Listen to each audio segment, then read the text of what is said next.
blood pressure can be controlled successfully in a large HIV program, Ugandan study shows. Blood pressure control using medication is feasible and highly effective in people with HIV taking antiretroviral treatment in Uganda, researchers from Makerere University report in the Journal of Human Hypertension.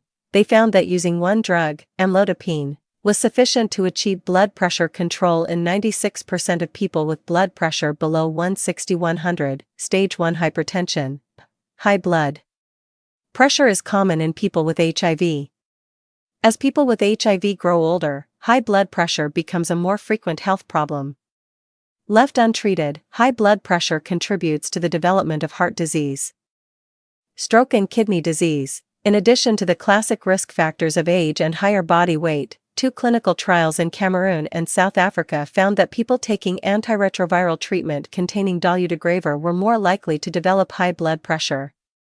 But it was unclear if high blood pressure was a direct consequence of taking dolutegravir or if it was result of the greater weight gain associated with dolutegravir-based treatment. An international cohort study concluded that increases in blood pressure were associated with the drugs taken, irrespective of weight.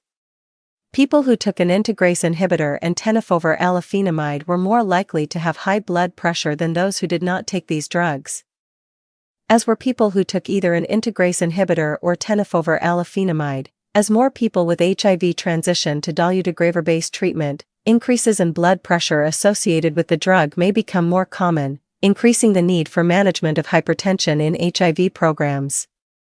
Blood pressure monitoring and treatment varies in comprehensiveness in low and middle-income settings. Whereas participants in a large clinical trial of antiretroviral treatment in South Africa routinely received treatment if they developed high blood pressure, participants in the clinical trial in Cameroon did not. Integrating monitoring and treatment into existing HIV treatment programs can be challenging if HIV care has been devolved to primary health care facilities and staff do not have training in how to manage hypertension.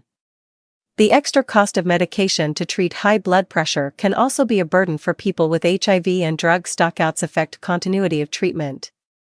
In Uganda, clinicians at Malego National Referral Hospital in Kampala began integrating blood pressure management into HIV care in 2019.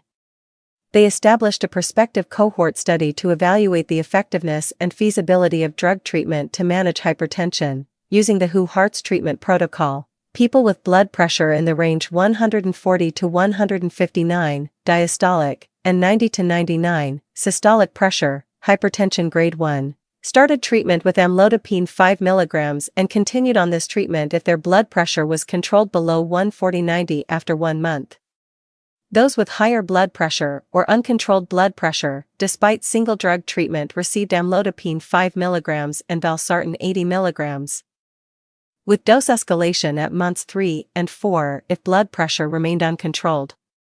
If blood pressure remained uncontrolled at month 5, hydrochlorothiazide 12.5 mg was added. In 2019 and 2020, 877 people with HIV were enrolled, none of them with a previous history of treatment for high blood pressure.